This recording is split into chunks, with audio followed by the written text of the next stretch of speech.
Hi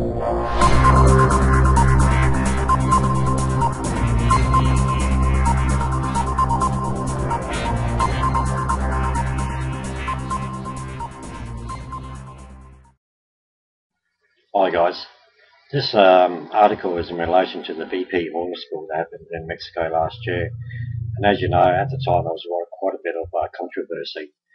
But since then, 10 people have actually died who were either working directly or indirectly with BP. It'd be very interesting to hear your views and comments as regards to this, whether you think it's purely coincidental or whether there's something more sinister behind all this.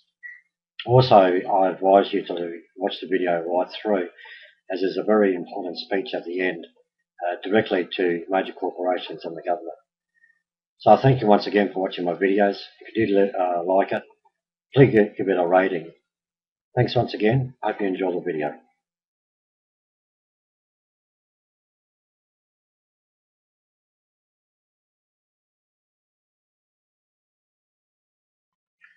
Tucker Mendoza, April 2nd, 2011.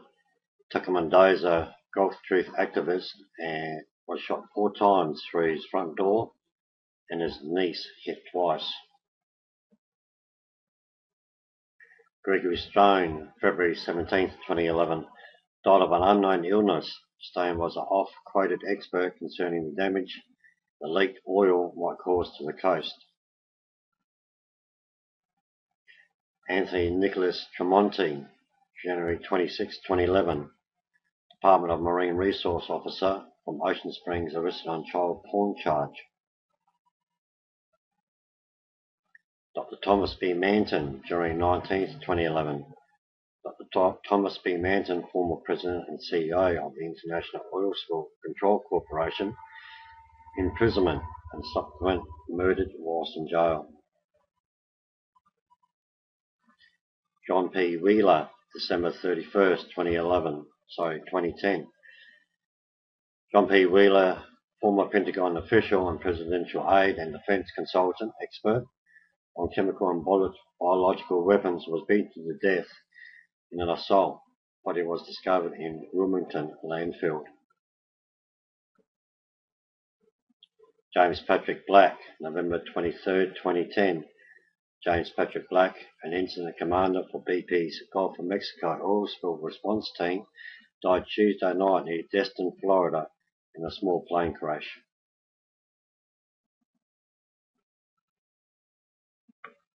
Chitra Chonam, November 15th, 2010. USF, Center for Biological Defense and Global Health and Infectious Disease Research, found dead in apparent suicide from cyanide. Dr. Jeffrey Gardner, November 2010, was investigating unexplained bird deaths near Sarasota, suspected to have been impacted by the BP oil disaster. No one has heard or spoken with him since.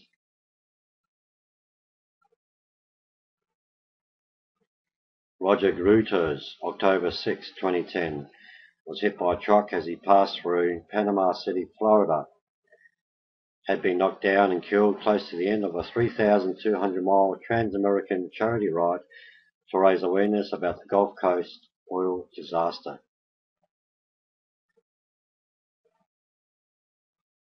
Senator Ted Stevens, August 9, 2010, was among 9 people on board when in 1957 the Havilland DHC-3 Otter crashed into brush and rock-covered mountain Monday afternoon, about 17 miles north of the northwest Alaska. Stevens was a recipient of a whistleblower's communication relative to the BP oil disaster blowout preventer and a conspiracy of secrecy to hide the facts from the public. The cause of the crash is still an open investigation by the NTSB. Matthew Simmons, August 13th, 2010. Simmons' body was found Sunday night in his hot tub. An autopsy by the state medical and examiner's officers concluded Monday that he died from accidental drowning with heart disease as a contributing factor. Scientist Joseph Morrissey, April 6, 2010, soil biologist and college professor, was fatally shot during what police say was a home invasion robbery. And the latest one on the list, George Thomas Wainwright. We can add to this eerie list. Died on October 26th or the 23rd, 2011. BP ROV pilot George Wainwright was killed in an apparent freak shark attack off the coast of Australia, with some believe he was hiding out of fear for his life. Unconfirmed. I'd like to start out by saying thank you to all the brothers and sisters that have come here today representing this cause.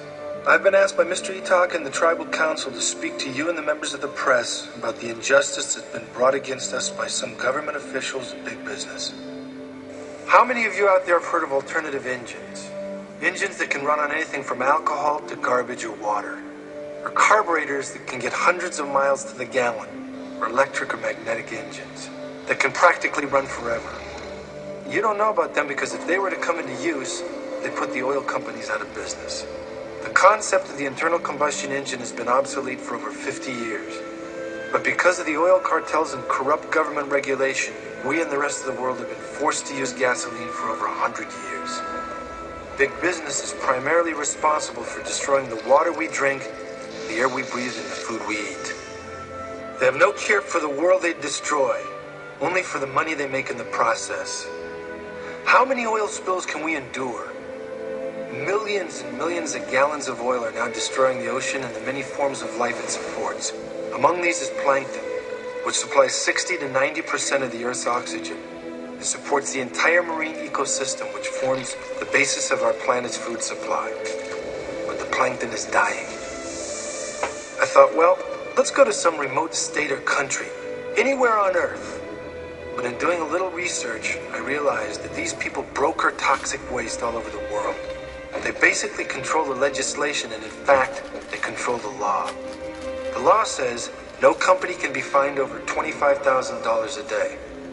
If a company is making $10 million a day by dumping lethal toxic waste into the ocean, it's only good business to continue doing this.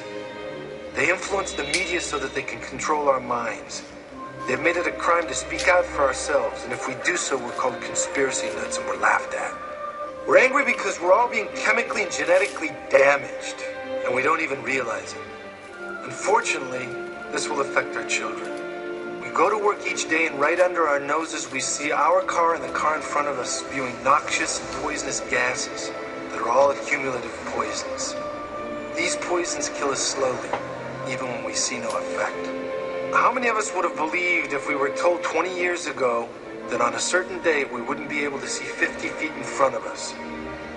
That we wouldn't be able to take a deep breath because the air would be a mass of poisonous gas? That we wouldn't be able to drink out of our faucets, that we'd have to buy water out of bottles? The most common and God-given rights have been taken away from us. Unfortunately, the reality of our lives is so grim nobody wants to hear it. Now I've been asked what we can do. I think we need a responsible body of people that can actually represent us rather than big business. This body of people must not allow the introduction of anything into our environment that is not absolutely biodegradable or able to be chemically neutralized upon production. And finally, as long as there's profit to be made from the polluting of our earth, companies and individuals will continue to do what they want.